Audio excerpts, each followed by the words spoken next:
Welcome to Starcraft 2 Battle Report.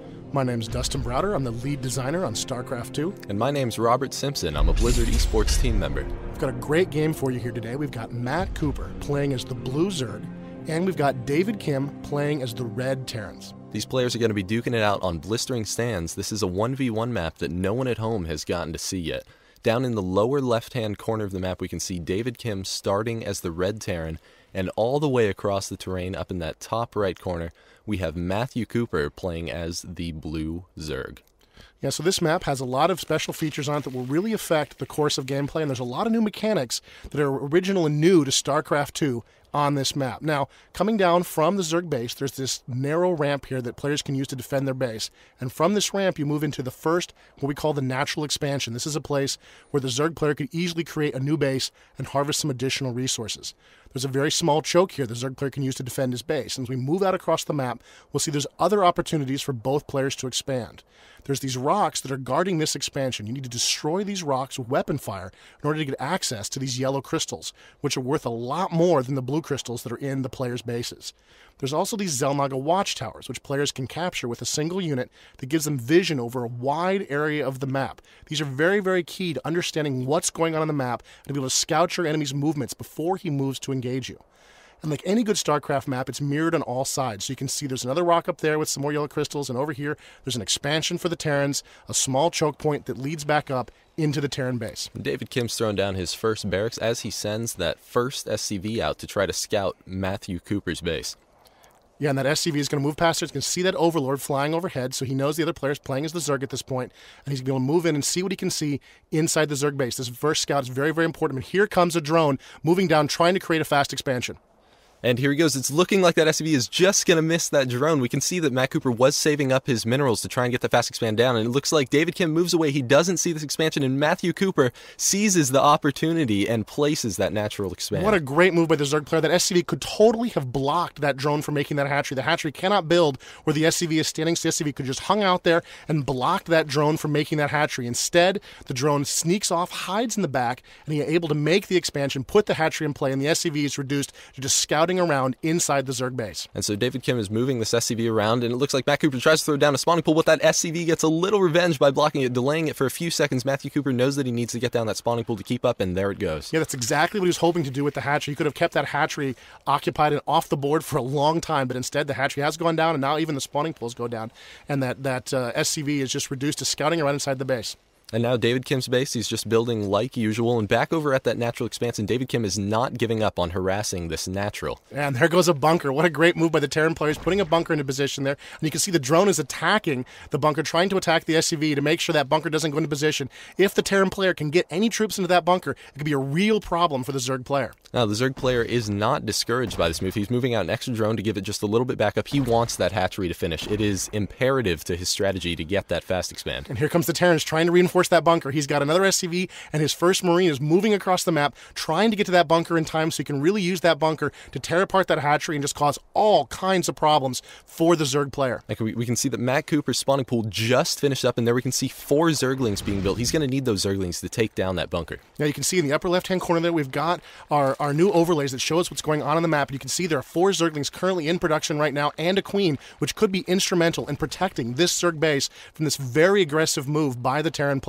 And Matthew Cooper is going for Banelings as well. We saw him put down that extractor a little bit earlier. He now has some gas. He's getting those Banelings started. They deal absolutely enormous damage to ground units. And there, the one Marine has gotten into the bunker, and the bunker is being repaired by the SCV, and the Terran presses on. The creep is expanding around the bunker, but it's not going to be enough to really stop this bunker from doing a lot of damage. The Zergling, 4 Zerglings is not enough to take down that bunker, so especially with the SCVs in the area. So he's going to back away and move to a position here where he can block any additional reinforcements from moving to engage against this bunker. He doesn't want any more Terran forces to get in here and help this bunker out. And you can see those Zerglings are dancing back and forth on the left-hand side of your screen while the Queen dances around looking for an opportunity to come in and strike at this bunker. And here's some Zerglings moving in. Oh, not quite liking the look of that. They need more reinforcements than that. Moving away to a chance where they can move everything in to attack the bunker. Now Matt Cooper's moving in with everything all at once. Right as his spine crawler is just about to finish up, he is going to lay down too much fire on that bunker for those SCVs to handle. It's looking like a relatively large loss for David Kim. Yeah, he's taken out that Marine and he's taken out that bunker. And it looks like the Terran's hopes of sort of an early victory here against this expansion have been dashed.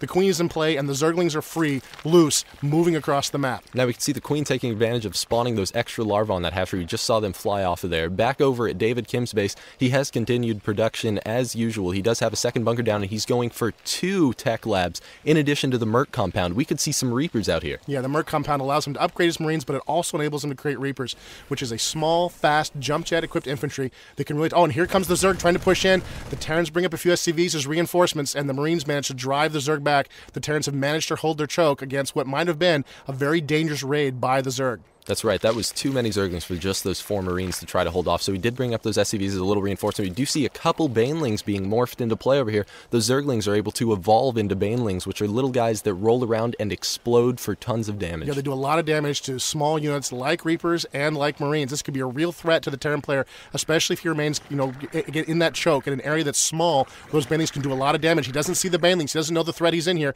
He's just dancing out, trying to push the Zerg back, and the Zerg are backing away a little bit, trying to get the Terrans to draw away so they can really use those Banelings and Zergling to just tear them to pieces. Now he's trying to keep all these units occupied while his Banelings get into position. Here he goes. It's looking like he's moving in, going to try to use those Banelings to deal some terrible damage on that Terran player. Oh, and he manages to avoid the SCV. What a great move by the Zerg player. He's moving in. He's trying to find the perfect spot, and there he takes out a couple of Marines. What a great move.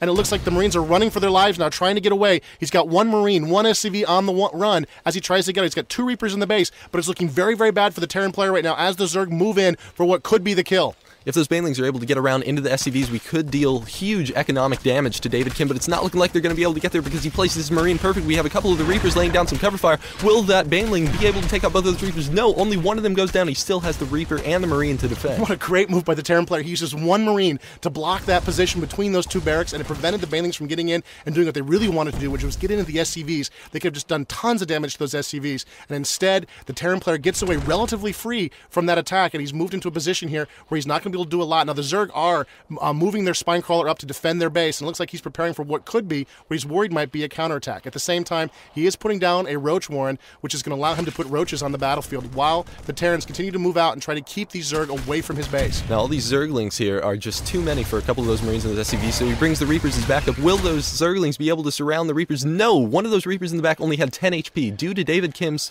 fantastic positioning, he was able to keep that alive and keep the pressure on. And that's a lot of Zerglings on the field right now. We saw a Terran bunker going up there by the Terran choke point there. That'll be a huge help for the Terran player. He's really going to need that. Meanwhile, we can see here in our overlays that the Zerg are researching Burrow, which could be a very effective weapon for the Zerg to continue his harassment of the Terrans. 1 Reaper scouting around trying to see what he can see. What a mistake. He's been surrounded and destroyed by the Zerg, who right now have complete control of the entire map. Ooh, what a futile loss for David Kim. That was, it certainly wasn't worth anything. So we can see that David Kim is going for this command center. He knows that he needs to expand or else Matt Cooper is going to pull ahead on that economic advantage. You can see here the Zerg are trying to break through these rocks that are a backdoor into the Terran base. At the same time, the Terran player is very, very aware of this threat. He knew this was a possibility the minute those Zerg moved away, and he's moved an SCV over here to create a supply depot where he can watch these rocks. And now the Terran player is very, very aware of the danger of these rocks being destroyed. He's going to bring some Reapers up and try to defend these rocks so the Zerg don't break in and just destroy his entire base. So those Reapers are able to hop off the cliff and pressure those Zerglings, and they're going to run away and try to hide behind the bushes. Those Reapers don't want to go behind the brush. He doesn't want to move past the brush, absolutely, because the brush is something that blocks line of sight and it prevents the Terran player from using his full range to his full advantage. So instead, the Zerg are going to move past the brush and burrow to sort of hide from those Reapers. And you can see there's more roaches moving up, even as the Reapers move up to capture this watchtower. They've captured the watchtower, and that's allowed them to see the roaches. And you can see the roaches are moving in here. That's not a good fight for those Reapers, and they're going to move away to safety.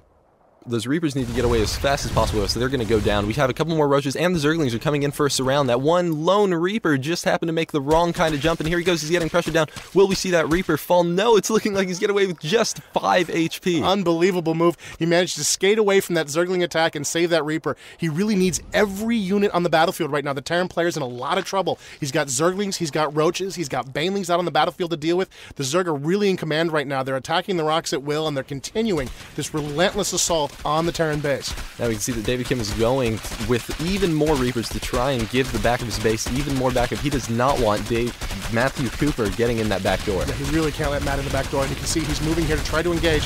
He's jumping down. The Reapers are very effective, those 2 pistols, against those Zerglings. And you can see he doesn't want to fight the Roaches quite as much. Even though he might be able to survive that fight, he would lose a lot of Reapers as part of the battle. And you can see the